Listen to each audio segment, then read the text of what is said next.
ফল ২০২২ সিনেমার শুরুতে আমরা ব্যাকি নামক একটি মেয়েকে পাহাড়ে উঠতে দেখি। আর তার সঙ্গে পাহাড়ে উঠছিল তার হাজব্যান্ড ড্যান। ড্যানের সঙ্গে ব্যাকির কদিন আগেই বিয়ে হয়েছে। আর তারা মাউন্টেন ক্লাইম্বার, অর্থাৎ তাদের পাহাড়ে চড়ার শখ। তাদের সঙ্গে পাহাড়ে আরো একজন উঠছিল, যে হলো ব্যাকির বন্ধু হান্টার।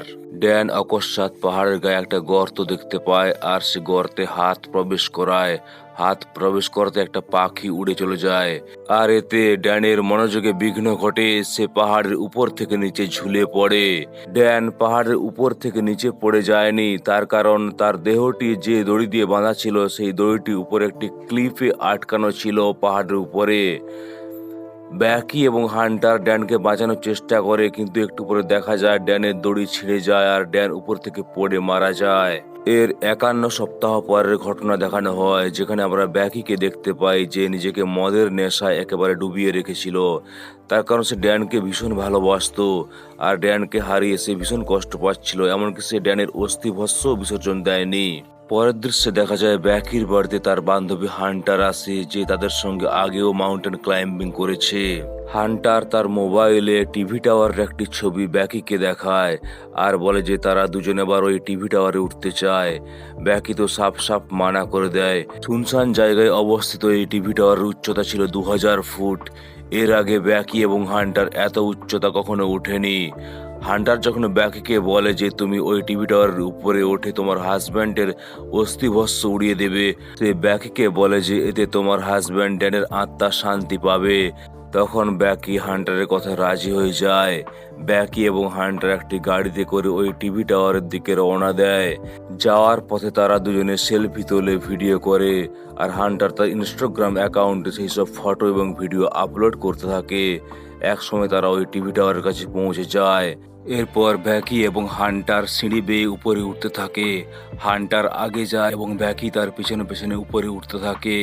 ব্যাকি যখন উপরে উঠছিল তখন তার ভয় পাচ্ছিল, তার কারণ এই টিভি টাওয়ারের লোহা অনেক দিনের তৈরি, আর সে তার আওয়াজ পাচ্ছিল। এরপর যখন সে আরো অনেকটা উঁচুতে উঠে যায় তখন প্রচুর হাওয়া বইছিল, যাতে সে ভীষণ ভয় পেয়ে গেছিল, তার কারণ দীর্ঘ ১ বছর ধরে সে ক্লাইম্বিং করেনি। ভিকি উপরে ওঠার সময় সিঁড়ির একটা স্ক্রু খুলে নিচে পড়ে যায়, যা সম্বন্ধে ভিকি কিছুই বুঝতে পারে না। এরপরে এক সময় ভিকি এবং হান্টার উপরে উঠে যায়, একেবারে ২০০০ ফুট উপরে। উপরে উঠে তারা পৃথিবীর প্রাকৃতিক সৌন্দর্য উপভোগ করছিল। তারা ভীষণ এক্সাইটেড এবং আনন্দ বোধ করছিল।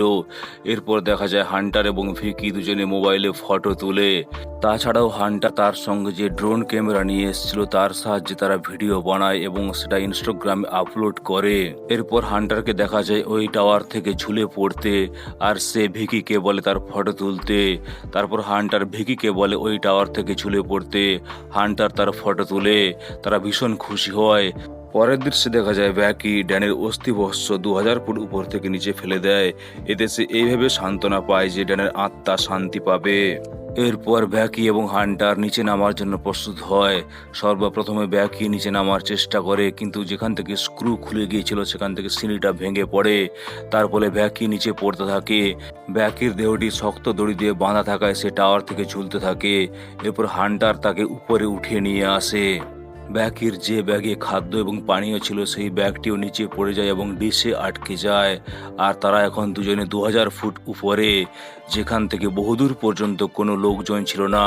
তাছাড়া এত উঁচু থেকে সাহায্যের জন্য আর্তনাদ করলেও কেউ শুনতে পাবে না।